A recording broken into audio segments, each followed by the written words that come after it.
लाडक्या बहिणींसाठी एक दिलासादायक बातमी आहे।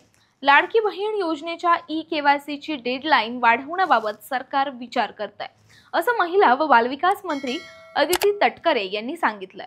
मुळात 18 नोव्हेंबर ही शेवटची तारीख होती, पण अजून लाखो महिलांचं केवायसी पूर्ण झालेलं नाही।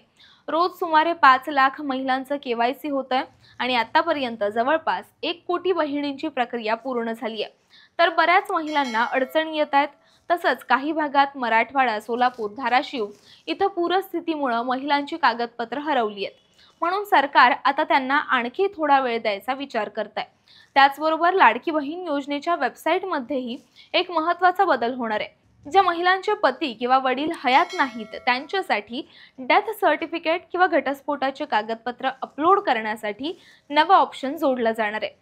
त्यामुळे चिंता करण्याचं कारण नाही। वाढीव तारीख काय असणार आहे याबाबत आपण पुढच्या रीलमध्ये जाणून घेणारच आहोत। तोपर्यंत अशाच महत्त्वपूर्ण अपडेट्ससाठी त्याचं काय महाराष्ट्राला फॉलो करा आणि YouTubeवर सबस्क्राइब करायला विसरू नका।